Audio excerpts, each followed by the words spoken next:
Good afternoon and welcome to this event from the IFG on what the UK can learn from other governments about upholding ethical standards. This is the third session in our special one-day conference about standards in public life. We've already heard this morning from Lord Evans, Chair of the Committee on Standards in Public Life, about how his committee would like to see the standards regime across the UK improved. And before lunch, there was a really interesting panel discussion looking at some of the different watchdogs that exist in the UK and discussing how they can work better. Particularly relevant, given the events today and yesterday in the House of Commons discussing Owen Paterson MP's potential suspension and, as we've now learned, his resignation. So in this third session, I'm really excited because we're going to talk about what the UK can learn from other governments, both devolved government in the UK and foreign governments, about how they manage these issues, what approach they take to these big questions around ethical standards.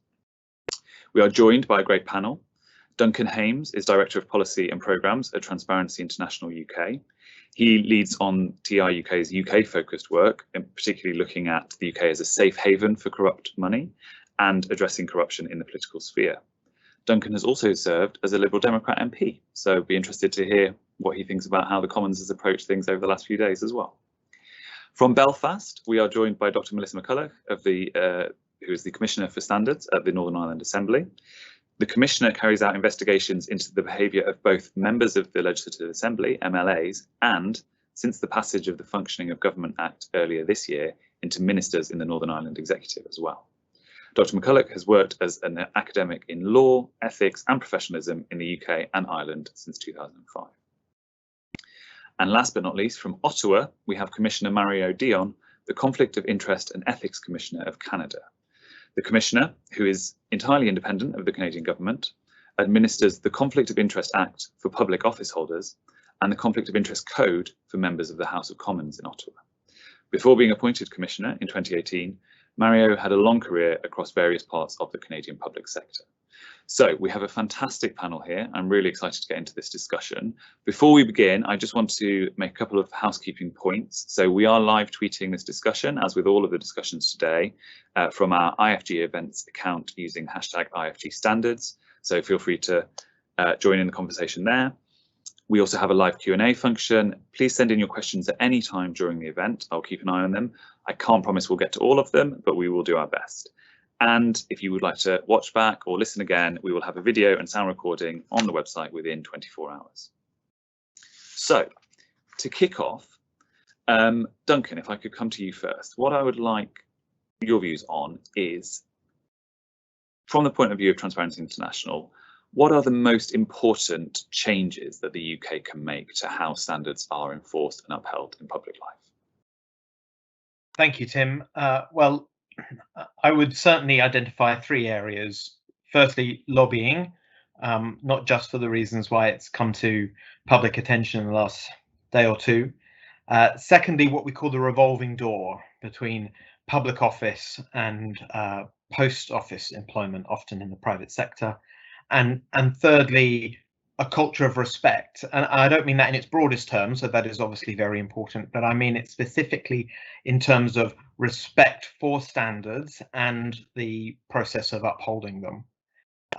So firstly, on lobbying, this is perhaps the highest risk area where there are the greatest potential for the distortion of the use of public funds or the direction of public policy. And therefore, it's very important that this process is as open and as transparent to the public on whose behalf our officials and politicians serve as possible. At the moment in the UK, we have a register of consultant lobbyists. We don't even have a register of all lobbyists, far from it. It's just a fraction of the total number of lobbyists. And what we don't have is a register of lobbying either. And later we can compare that with what happens in other comparable democracies. On the revolving door, we saw this interrelates with the lobbying issues we saw in the Greensill saga earlier this year, and the most obvious deficiency there is that none of this is binding, and indeed it's the committee charged with this doesn't even have the tools at its disposal to monitor whether its advice has been followed. And as Lord Evans made clear in his report, there is a need to put this on a statutory footing in order that we can address those points. And finally, on this issue of culture, because I think this ultimately culture is the key to ever being successful with regards to this ambition. And what we have seen, not just in the UK, but in other countries as well in recent years, is a trend towards an acceptance that might politically is effectively always right. That somehow politics is a game in which, well, if you can do it, you can do it. And that's not actually what politics or public service is about. And we need to move away from those kind of attitudes in relation to how we consider and respond to issues of standards. Brilliant, thank you. That is a brilliant overview of some of the themes that I hope we will get into in more detail during this discussion. So Melissa and Mario, feel free to pick up on any of the points that Duncan made to start there. I mean, Melissa, if I can come to you next for some opening thoughts. Your role as it's currently constituted, as I said, looks at both MLAs and ministers. So you kind of do the role for a Westminster audience that is carried out by the Parliamentary Commissioner on Standards, who's been in the news recently, and the independent advisor on ministerial interests. How does that work, and what are the strengths of that role in the way that it's currently set up? Thanks, Tim. Yes, I do both roles, but that's a new development. The as you know, the Assembly was down for 3 years, and prior to it recommencing, the New Decade New Approach Agreement came to be, and it included lots of proposals, but some that aimed at restoring public trust in government, and that's where the Functioning of Government Act came in, and that was introduced as a private member's bill by Jim Allister as an MLA. And it reformed the rules basically around ministers, special advisors, transparency and lobbying. But in terms of my own position, it added the ministerial code of conduct and complaints relating to it. So I think the why and how it works is that my position is sat in legislation. And so adding to it ministerial complaints seemed a very sensible thing to do because it was governed under the legislation, and it has various my role really is legislated for in terms of appointment, in terms of criteria for appointment, independence of the commissioner. Also with it comes power to compel witnesses and documents. It codifies as an offense, for example, failure to attend or provide information under notice. So there's a whole lot going on in the legislation.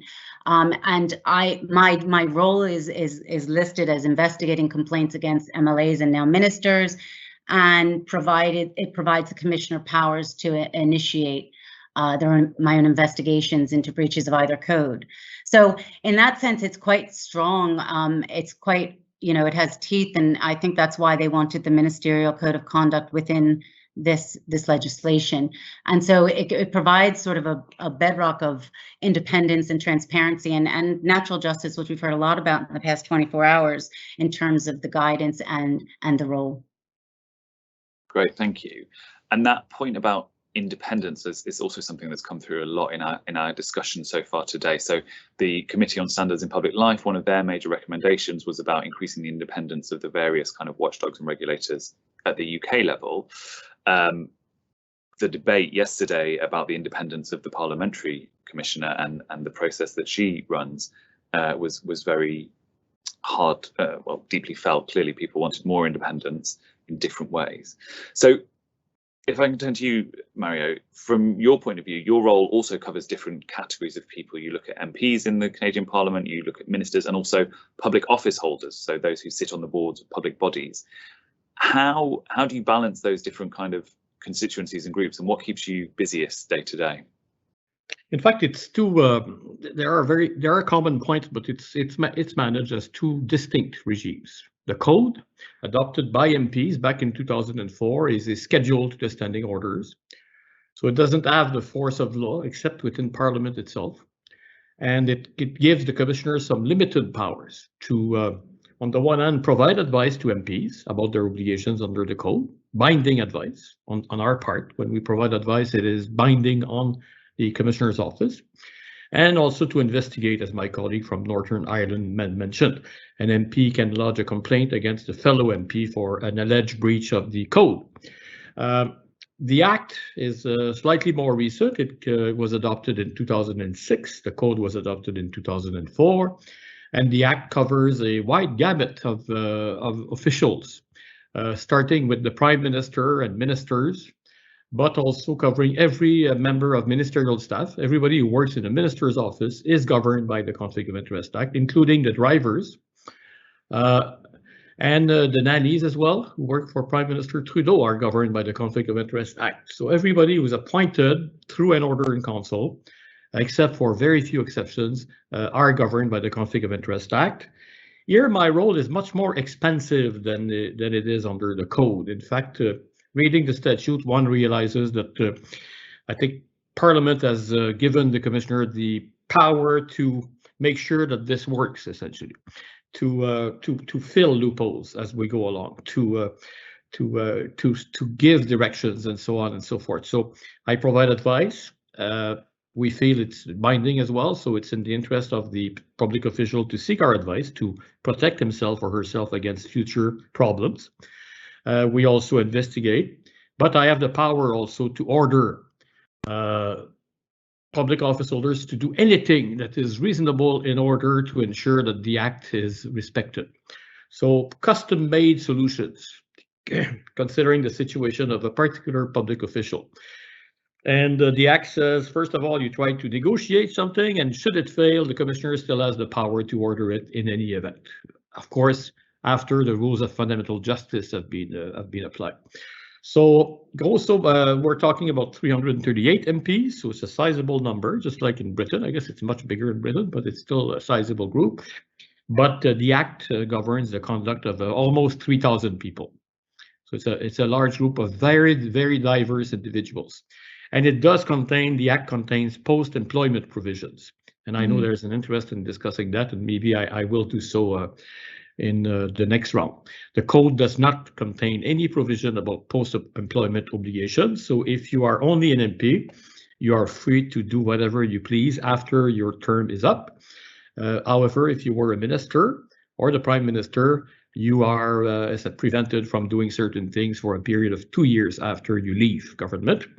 And a couple of obligations also apply for life, and I will detail that later on if you wish. Thank you. Yeah, absolutely. Thank you very much. Well, that's again a really helpful overview. Let's absolutely come back to the point about post-employment rules, because it picks up on Duncan's revolving door point. But first, just because of what's happened here in the UK over the last couple of days. So, you know, there was this report published saying that this MP had been lobbying, which broke the MP's code of conduct.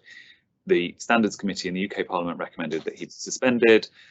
The government overturned that vote and tried to set up a new system to look at his case and Standards cases more generally. And then today the government wrote back, and he has actually now decided to step down as an MP. So for me, it's really exposed the fact that so much of this comes down to politics. So you mentioned, Mario, that for MPs in the Canadian Parliament, for MPs in the Canadian Parliament, it is just a code. It is in standing orders. That is the same as in the UK Parliament. Does that kind of raise political problems if an MP is found to have broken the code? Is it likely that it becomes then an almost a tribal political debate rather than one about standards and behaviour? Is that something that happens in Canada as well? Historically, I've been in the position 3.5 years, and we have not had any such situation, but it is clear to me that the potential is there for it to degenerate into this. And because of the nature of the instrument and the fact that there is no power outside of the House of Commons to determine the fate of any recommendation made as to sanction by the Commissioner. So it's entirely resolved within the walls of Parliament. It's covered by parliamentary privilege. There is no access to any court. It's all done within the House of Commons. Mm-hmm. Mm-hmm. Whereas, Melissa, I think I'm right in saying in Northern Ireland, even the regime for MLAs, that is set out in legislation. Is that correct? Yes, it's in their code of conduct, which is legislated for. Essentially, it also has a guide that goes along with it, and including that, they tightened up a lot about lobbying and defined it very well in the new Functioning of Government Act. I think the definition is quite useful, and also basically made it very clear that as soon as you possibly can after meeting, you must write down and record the meeting and send it to your department. So there's really now more tightening of that. Yeah, and so, I mean, Duncan, what's your view? One of the things that the Committee on Standards in Public Life called for is greater statutory underpinning of all of the regimes across the UK. So for ministers, they didn't actually call for it for MPs, but for ministers, for the post-employment conditions, and for the Public Appointments Commissioner as well. Do you think that is something that we should have in the UK, more legislation on this stuff? Yes, sadly I do, and I think it's part of how responses to this situation have developed over time in many places. The reliance on codes and convention is part of the Westminster tradition, and you see it in other countries around the world. But there are other countries that do not have codes, but that have much stronger sanctioning mechanisms. Take France, for example, where they have the Act on Transparency in Public Life and activity monitored by an oversight body called the Authority of Transparency in Public Life. Latvia, which has the enviable position of the best score in Europe in the World Bank's assessments of public accountability mechanisms, again, not from our tradition, and theirs is a system with an Act of Parliament with sanctions in statute, and clearly, if we were to reach a situation where the advice of the Committee on Business Appointments or whatever it becomes was binding, we would likely need statute in order to achieve that. Absolutely.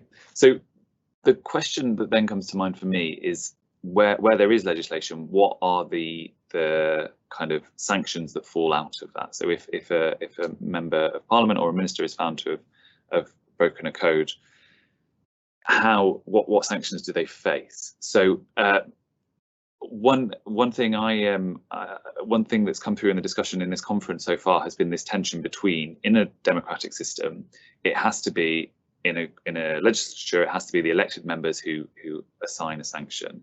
And in a ministerial system, it has to be the Prime Minister or the appointing minister who decides on the sanctions for the members of his or her ministerial team. So what are your views on that? Mario, I think you wanted to come in on that point. Yeah, just to explain what the situation is in Canada, as you said, we proceed from the same tradition. Therefore, only the House of Commons can dispose of a recommendation for a sanction.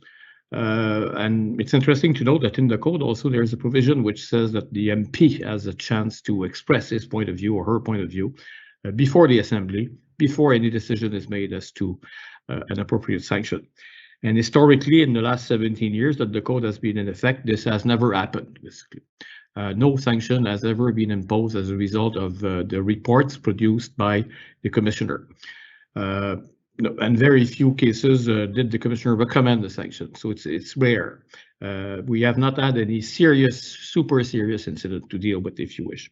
Under the Act, it's the Prime Minister. My job is to analyze the facts, come to some conclusions, and to send a report to the Prime Minister, which is also made public at the very same moment on the web. But Section 19 of the Act makes it clear that it's a condition of employment. Respecting the provisions of the Act is a condition of employment, and it's up to the Prime Minister to decide what to do in light of the conclusions reached in my report. So we've had a few situations of resignations as a result of a report. And in fact, there is no process whereby I actually find out whether somebody has been disciplined or sanctioned as a result of my report. There is no feedback mechanism provided for in the Act. So I don't know what happens, except if it's in the public domain, of course, that suddenly the CEO of a Crown corporation has changed or something has happened. So I can draw an inference that it's because of the report, but there is no information mechanism, so I don't know. And it's up to the Prime Minister to make those decisions, or the person he delegates, of course. Ultimately, it comes back to the politics, doesn't it? It comes back to the relationship between the Prime Minister and his or her team, what the political pressure on the Prime Minister is, whatever it might be. And that's always going to be the case in a democratic system, isn't it? I don't think there is a way around that. So, Melissa, obviously in Northern Ireland, the executive is constituted under the terms of the Good Friday Agreement and the various acts that followed on from that. There is it's an attempt to get kind of cross-community representation in the executive. If it were to come down to political discussions about sanctions or whatever following on from your investigations, is that likely to be difficult because of the politics? I mean, it has the potential to be very difficult because of the politics. We haven't seen, because this only came into force in terms of the Ministerial Code of Conduct, it hasn't been tried and tested yet. In fact, my report, which is investigatory and doesn't recommend sanctions at all. That's the job for the committee. But my investigation and my findings go to the committee.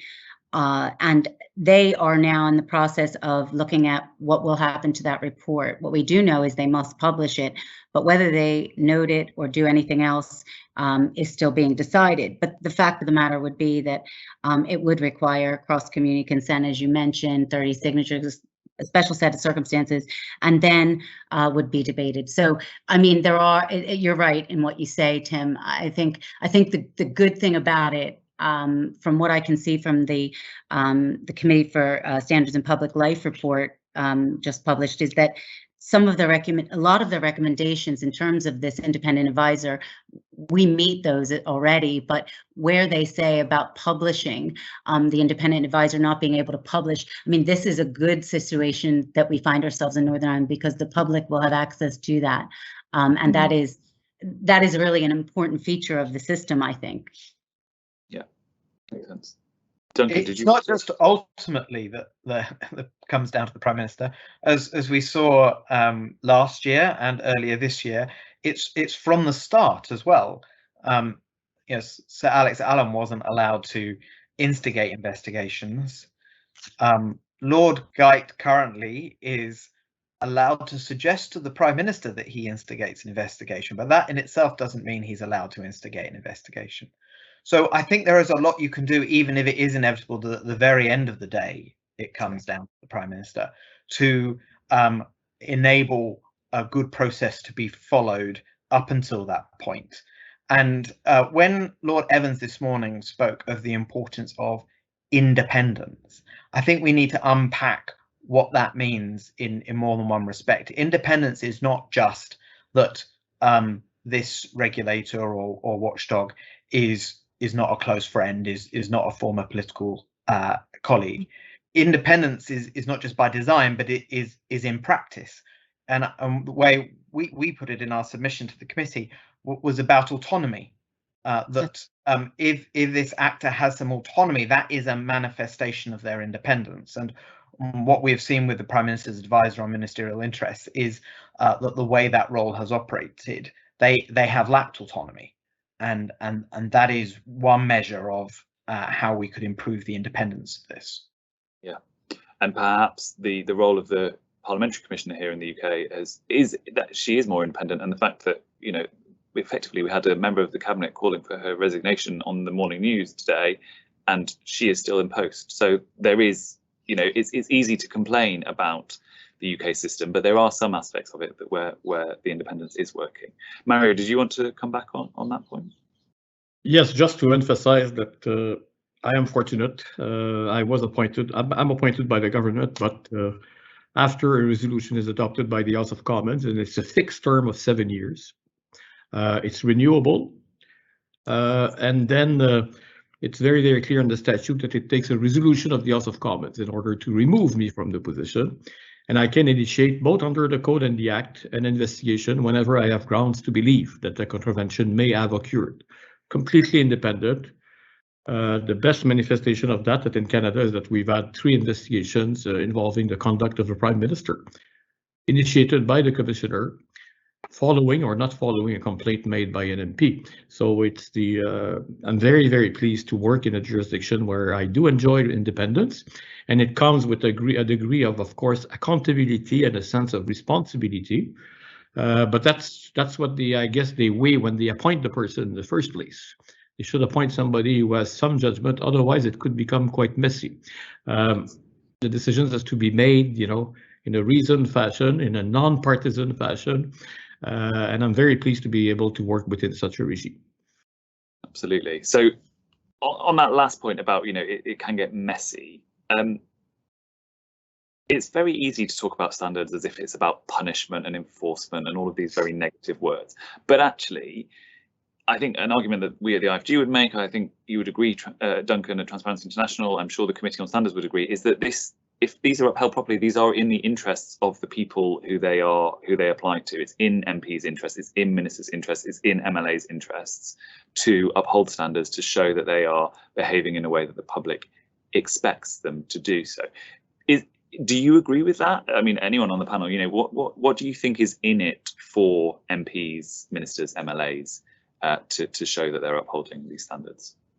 Well, could I just say, I think that Lord Evans made a great point today about education. I'll come back to that, but I do think that it's extremely important when you think about ethics and standards and how important they are. People need to remember that holding them to account makes society much better, and it helps everybody in a society. So I was really I felt that the voices that I in the past 24 hours screaming out made warmed my heart, because I thought sometimes you do begin to think from the rhetoric you hear that maybe people don't really value standards. But today I feel like I feel much better about the job I do today, because we care about ethics and we care about standards because they really matter.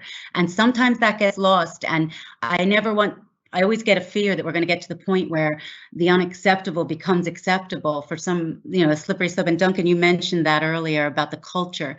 And I think standards are so inextricably linked to culture and can change culture in such a positive way. And once we put our minds to it, and that's where the education comes in. So in ethics education, I always believe in the reflective bit and thinking about, how things went and talking them through and trying to understand how we can all do better at certain things when we can. And I think that's what I'm trying to come up with something within the assembly that would allow and engage people in that. And that can be difficult, because engaging people even in the induction can be difficult, I know. But I think there's a work to be done in education, because I think that can enthuse people a bit more about standards. I was saying to you earlier, the past 24 hours, that's the most I've heard about standards and ethics in a while, and it was quite exciting to me. So I would look forward to that happening to impact culture in a positive way. Definitely. Certainly. Politicians want to be able to do things. They want to be able to make a difference. And in order to do that, they need to be trusted. First, to get the opportunity to do it, but then to actually be able to get people to go along with these things. And we've just been through this dreadful pandemic. The things that government has been able to get society to do and to conform with have been beyond anything that people would have imagined before. And fundamentally, your ability to do that rests on trust. Yeah. If you want to respond to the threat of climate change and the things that governments will want to be doing about that, they will need to be able to take people with them through that journey, and that requires trust. And trust is not just about being trusted to do what you said you would do. And I'll put my hand up as first of all, there's someone who's failed to do that consistently. But trust is also about being trusted to do things for the right reasons, and such that the things you want to do are trusted to be something that people should go along with. So yes, this absolutely matters to the ability of politicians to achieve what they want to achieve in the course of their work. Yeah, and can I just add to that? It matters for the future of the people who are coming in, who want to maybe have a career in politics. You want people to want to come into politics. That's what we want, right? So I think it matters in so many ways. And what you just said is reflected, if the committee has an interest in looking at it, in the preambles of both the code and the act. the notions that you've been discussing are reflected right there as being the raison d'être, if you wish, of the two instruments. The finality is in there to keep increased trust by the public in those elected to the House of Commons or the people who are appointed by government. Brilliant. Well, a good plug there. We will definitely all be checking out the preambles to those pieces of legislation and the code. So I'm going to move us on now to a related topic. One of the points that you made, Duncan, at the beginning about the idea of the revolving door. So this is the question of, do we trust ministers and senior civil servants to act in the public interest when they're in office if they've got an eye on a cushy corporate job afterwards, or if once they're out of office, they are using their contacts and their know-how to benefit a new employer / themselves ultimately. There's a question, an anonymous question, which is about, are there any realistic solutions to the problem of delayed gratification and revolving doors? This person is not sure that cooling off periods are enough. So Mario, if I could start with you, perhaps I was wondering if you could talk a little bit more about the scope of your role on post-employment conditions and how that works in Canada. So what do we do when someone's appointment has come to an end? We basically notify, first of all, the person has an obligation in the statute to inform us of any firm offer of employment that they receive within 7 days of having received it. And they also have a statutory obligation to inform me of the fact that they have accepted an offer of employment, again, within 7 days, so that the Commissioner's office has a chance to review the situation against provisions in the Act that clearly prohibit former public officials to accept employment, a contract with, or a seat on the board of any entity with which they had official, significant, and direct contacts during the last year of their tenure. Okay, so and it's up to, and it's a prohibition in the statute, and therefore, if I have reason to believe that someone has done that, I can launch an investigation, come to the conclusion, and it's public shaming as well. Public shaming is part of the scheme. The report gets published the minute it's finalized. It comes to the public domain. So we've had a few situations of that happening, of a former public office holder doing what is prohibited under Section 35. 35 also prohibits clearly what you've just described, the use of information that you had in your former position in order to benefit your new employer. Subsection 35(2) prohibits that. And it's for, in the case of ministers, it's for a period of 2 years. In the case of other public office holders, it's 1 year after you have left your position that these prohibitions exist. So the sanction is a possible investigation, a possible public shaming, and also I have the power under the Act to order those who are still public office holders.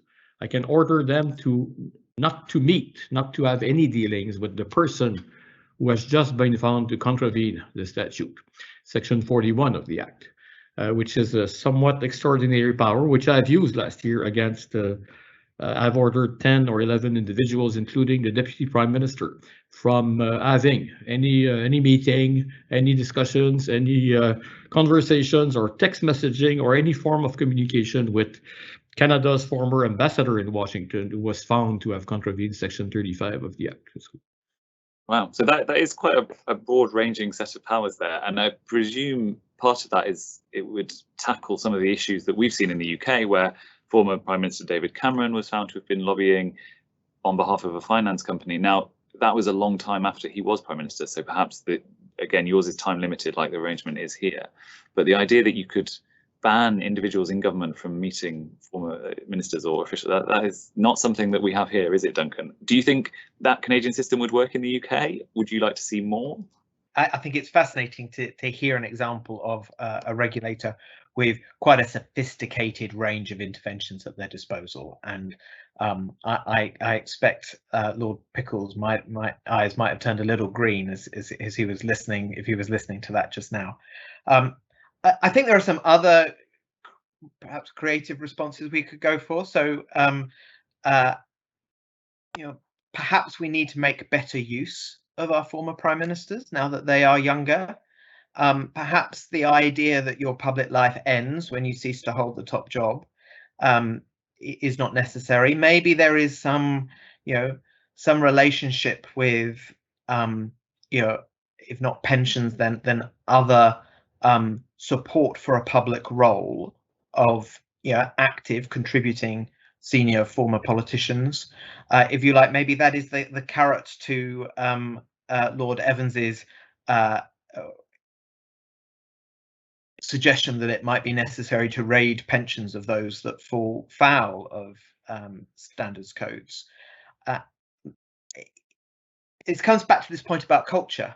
If the culture is you do a stint in politics and you feel under remunerated while you were doing it, and then after you're out, you cash in as quickly as you can, and you've said goodbye to your contribution to public life, then that's a pretty sad state of affairs, isn't it? So I think we probably could be more creative as indeed our politicians could be more committed to finding good uses in public life for their senior colleagues who may have either abruptly left office, or may simply have tired of what is a pretty exhausting 24/7 mill for those at the top of politics. Yeah. Absolutely. And just a quick follow-up. So another anonymous question is about, does ACABA, the Advisory Committee on Business Appointments, have enough resources to investigate breaches or impose sanctions? So we had Lord Pickles, who was the chair of ACABA earlier on today, and he was definitely making a spending review bid. He was a bit late perhaps, but he made a pitch for some more money, for some more resources to better enforce the business appointment rules. What's your view, Duncan? Do they need more resources to do that properly? Yes, it is. It is a paper tiger.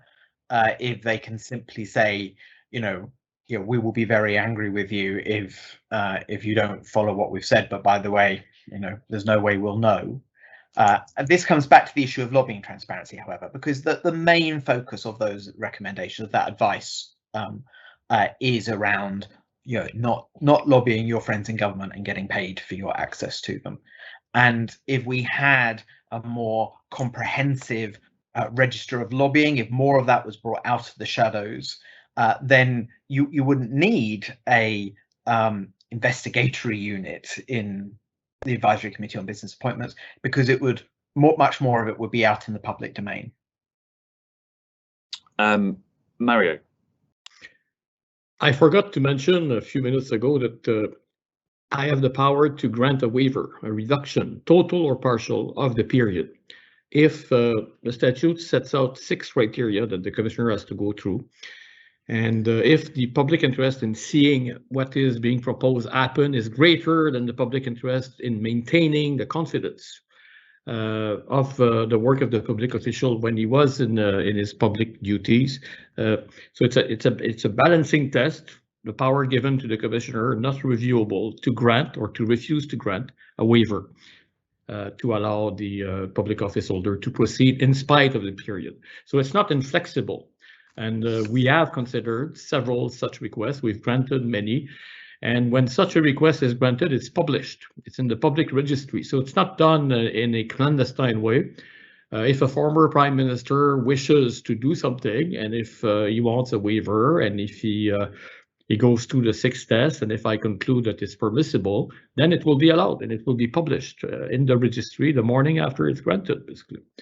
Everybody will know. And I'm the only one who's accountable for having made the decision to allow somebody in that fashion.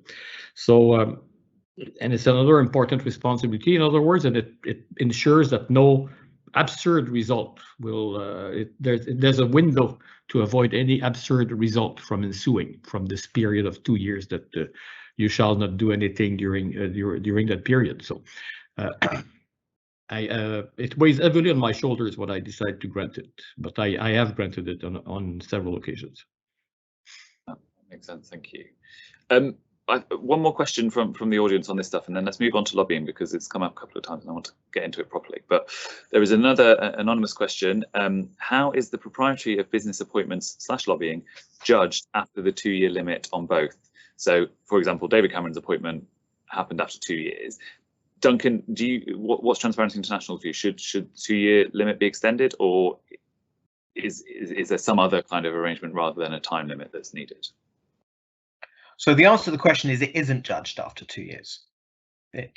Not within the system of regulation. You know, I guess ultimately it's judged in public opinion, but there is no mechanism. There's no requirement to seek advice after 2 years. I think in some cases there is merit in that being longer. I can also recognise that, though I'm not sure you need to make it shorter, but you know, the reality of the situation is when you have wholesale changes of government, then you know the risk is much reduced, and I can envisage a situation where you know you might conclude that 2 years wasn't necessary, or even if they're seeking advice within a 2-year period, there are fewer conditions imposed towards the end of that period, especially if their own colleagues are no longer in government. I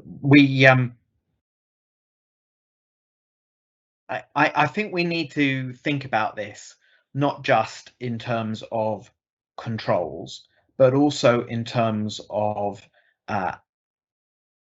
the culture of our politics and our politicians and what they aspire to do. And that's not to say that working in the private sector is somehow an unacceptable choice, but you know there are different ways in which we can all make contributions during our working careers, and it is sad to me quite how often former politicians are pulled into lobbying practice, not necessarily with consultant lobbyists, I might add, often in much cozier, more in-house setups, and ultimately it will be the example of the politicians give each other that will start to change that culture, and that's partly how we've got into it, isn't it? That they've seen their colleagues, their predecessors, and they've seen a path well trodden, and all of this is incumbent on all of us to bring about change, not just those who write rules. Melissa, do you want to come in on that point? Well, I was just considering the fact that we all have these codes that we're working to. I mean, we haven't really mentioned, you know, the code itself and the updating of the code and the updating of the processes, which seems to be what the last 24 hours has focused somewhat on. And to me, that is crucial. And of course, Chris Bryan, who I thought, you know, really, you know, was excellent yesterday evening when he gave his speech. I believe that, you know, what he was trying to say is that this is normal practice. We look at the code and then we look at the procedures and everything once a mandate, and we must. And that is to reflect societal norms and changes in procedures, and where the commissioner for standards should feed into all of that, and others, but should feed into that because they are working with the code all the time and they can see. And I was quite happy to see Lord Evans discuss the fact that they've put the explicitly put respect into the leadership principle, which to me is where I'm seeing a lot of change in terms of behaviors, you know, a lack of decency and respect for each other. You know, you do get complaints outside of that too, but it's simply something that I think we forget that isn't necessarily codified in the codes. And I really feel that we definitely need to reflect respect in a rule somehow. Although it's in the leadership principle, not all principles are within the rules of a code that can be enforceable. And so once we can actually try to find a way to put that into a code of conduct where it's meaningful, we might also see a change in behavior, because I think behavior is really a lot of what we're talking about, you know, outside of lobbying and things that we're talking about the past 24 hours. But the code itself needs to be meaningful to make culture change. And I think that's where I feel a real change could occur. Absolutely. So this idea of culture, I mean, it comes back to this point that we talked about earlier, right? That in any democratic system, but in any organization, a culture is set from the top. There needs to be leadership. There needs to be kind of role models, people demonstrating and living by the principles that they want everyone else to live by. Someone's posed an interesting question, which is, could having too many rules, or rules that are too strict, discourage qualified and connected people to join the ranks of public officials? Because, you know, if we try and use rules to impose that culture, do we make public life less attractive? Does anyone have any views on that? Well, I've volunteered for that. Okay, So it wasn't unattractive to me, and I would say, when I look back on it and I think about what was the cost of, you know, going into, you know, becoming a member of Parliament, to me, while I was doing it, it was certainly not the rules I was having to follow. It was the at times quite brutal environment in which the contest took place. That there, you know, there was often a lack of mutual respect, a lack of open-mindedness about the difficult choices that people were making. I mean, it's far more difficult now than when I was in Parliament, but a really angry and antagonistic environment in which you are held accountable. And so I don't think it's the rules that will put many people going off of politics. It will be the way that they see different politicians treat each other. Absolutely. And maybe better rules could help with that treatment. So yeah. Fine. Okay, right. I want to talk about lobbying because we've sort of danced around it a little bit, but it's time. So Melissa, you mentioned earlier how under the Functioning of Government Act in Northern Ireland, ministers are required to declare any time they're lobbying. They are lobbied, sorry. Is that system bedding in? That's quite new for the Northern Ireland executive. Is that working from your point of view? Well, it was a should do. It was always in the code and the guide. It was a should do, and now, you know, it's a must, and it's codified now, and I assume it is bedding in. I mean, the register of interest. In fact, I just had to access the other day. It seems to have been, because that was also included in the Functioning of Government Act. So yes, I think things are bedding in. You know, there's lots going on, as you know, in the world of COVID, et cetera, et cetera. But I was heartened to see it seems to have, some things are, you know, happening, definitely. But yeah, so I mean, I have to say, you know, they go to lengths for guidance on members of dealing with lobbyists, and really detailed. I'm sure they must have the similar guidance in Westminster, but and it's very clear, you're not allowed paid advocacy, you know, very, very clear. And in this new codified act, it shows exactly what it is. It defines it. You know, there's less room to misunderstand, and I think that is one of the key elements here. We need to be very clear. You know, the fact that you had a situation of the past 24 hours where it was suggested that someone didn't know that this was wrong seems to me to stand to reason that perhaps those things need to be spelled out extremely clearly. But that I'm just taking on face value that perhaps it is somewhere. But the fact that it was able to be suggested that he didn't see a conflict was very odd to me in that respect. Yeah. So part of the, if I may, since 2006, there is a companion piece called the Lobbying Act in Canada, and lobbying has its own commissioner, basically. And there is a prohibition for 5 years. Anybody who is a reporting public office holder is prohibited for a period of 5 years from being a lobbyist as defined in the Lobbying Act, basically. And there's a very solid registry of not only lobbyists, but of meetings that have taken place between lobbyists and people who are subjected to the Lobbying Act. So I have a counterpart. I do not deal in lobbying matters. She does. Nancy Bélanger is her name. Well, lots to learn from Canada, I think. So Duncan, so that's talking about Mario and Melissa talking about kind of those who lobby, whether that, you know, from ex-parliamentarians, ex-ministers, ex-officials. What about those in government who are lobbied?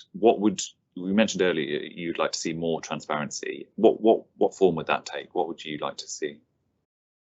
Well, We don't have a lobbying register in the UK. We have a register of consultant lobbyists. And it's a list of consultants that have registered. It doesn't tell us about the lobbying that's happening. So it doesn't even tell us about the 90-odd% of lobbyists that aren't consultants, but who work for the organisation and are on the payroll of the organisation that they lobby for. In Canada, Ireland, Scotland, in all of those jurisdictions, it's necessary to register lobbying activity. The public can find out the purpose of the meetings. They can see who's lobbying, who they're lobbying, what they're lobbying about, when it's happening. The information is timely. In the US, the register records spending. So there is a sense of how much is being spent on this lobbying activity, which is relevant to try and understand whether something is material in an effort to change public opinion, to change public policy. So we would understand a lot more about the lobbied if we had a register of the lobbying they receive. Lord Evans and Boardman, in his review, Cabinet Office Non-Exec Director, in his review for the government, both recognise that we need more transparency from government about the meetings that ministers have, how they are lobbied. I would say it's not just ministers that matter. In other jurisdictions, if you meet with special advisors, then that counts as lobbying that is of interest. It would only take a statutory instrument, a simple vote by a committee of MPs, to extend our current requirements such that consultant lobbyists would have to register if they met special advisors, and that would even require primary legislation.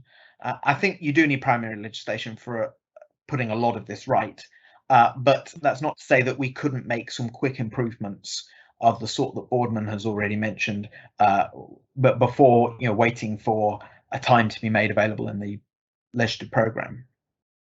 Great. Well, that gives me an opportunity to plug some of our own IFG work, which was a paper we did a month or so ago looking at declarations by government departments at UK level, how frequently they publish the information about who their ministers are meeting, the quality of that information.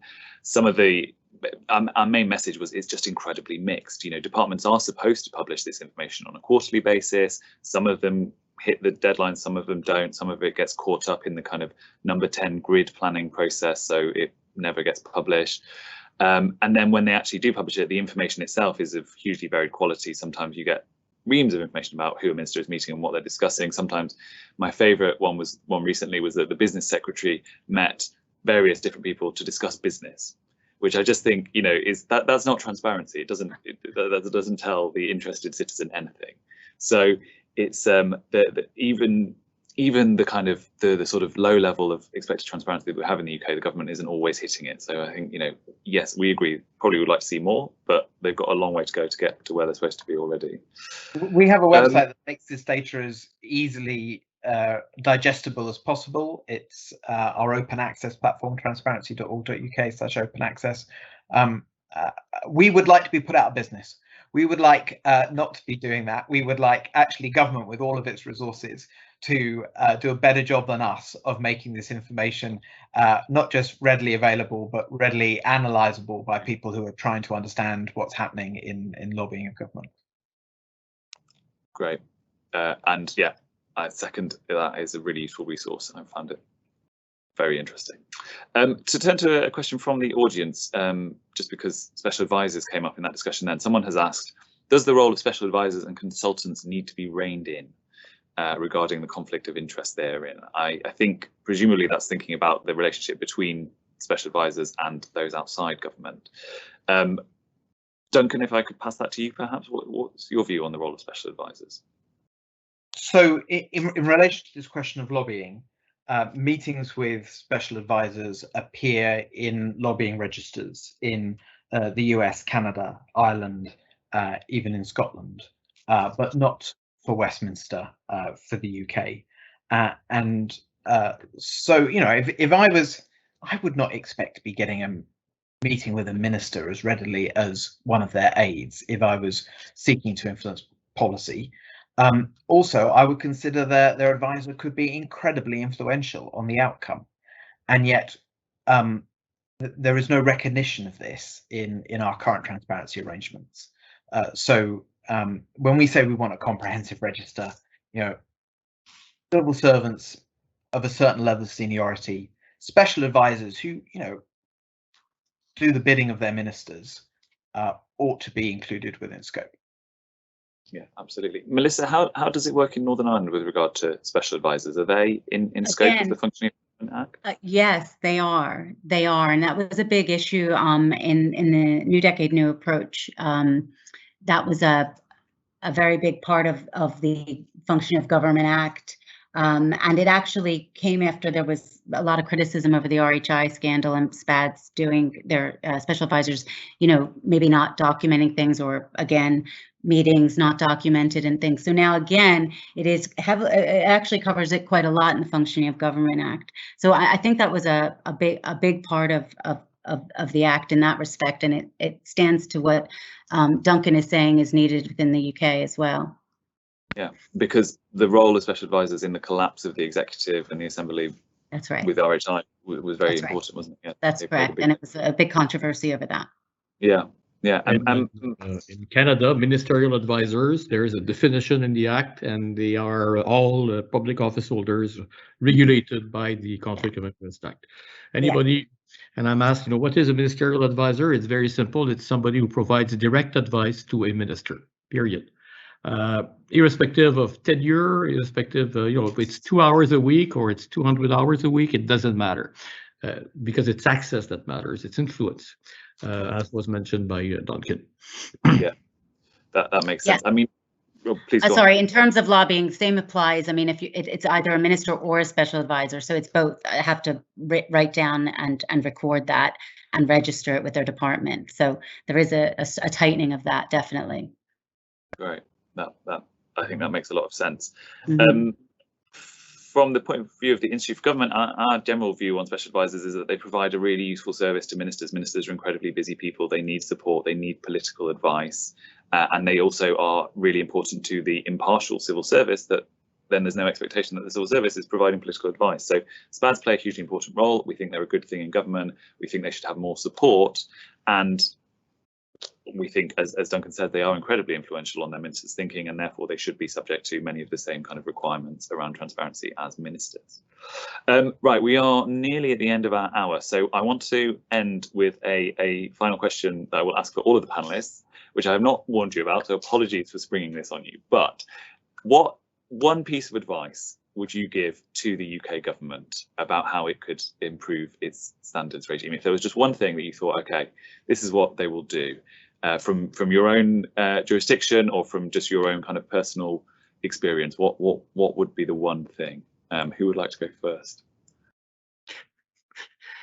Clarity comes to mind. Clarity, to have rules that are as clear as possible, yet avoiding inflexible rules. I think that's key. Okay. Nice and very succinct. Thank you very much. Yes.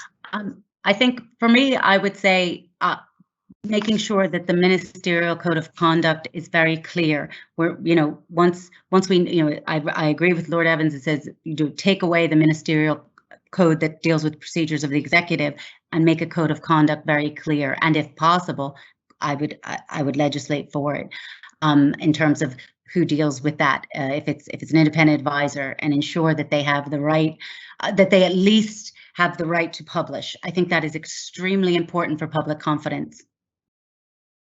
Brilliant, thank you. And Duncan, last word. I would say respect the independence of your standards arrangements. And I think that was the thing that most angered the public about what they saw this week, much more than the underlying issues. And if I might just cheat and squeeze one more in, I would urge all of our politicians to take some responsibility as peers and friends of their colleagues to try and uphold standards informally amongst themselves. I can imagine that when he reflects on this week, Owen Paterson might ask himself why none of his friends, who would have seen from the various transparency disclosures some of his arrangements, certainly his outside employment, why none of his friends counseled him that perhaps this wasn't such a good idea. I think that's incredibly important and touches on many of the points that we talked throughout in terms of the culture and the expectations and what people go into public life for and what we expect from them. 3 very, very useful answers. Thank you very much. I'm going to be writing something about our conference, so I will be stealing all of your ideas. Appreciate them. That is all we have time for, I'm afraid. So thank you to my panel. Fantastic discussion. Thank you to everyone who has watched online and who has asked questions. The final event in our conference starts in half an hour, and that is Peter Riddle, who until recently was Public Appointments Commissioner, talking about how the public appointments process can be improved. Join if you can, all the details on our website. And as I said, if you'd like to listen back to any of today's discussions, they're available on our website too. Thank you very much for joining us.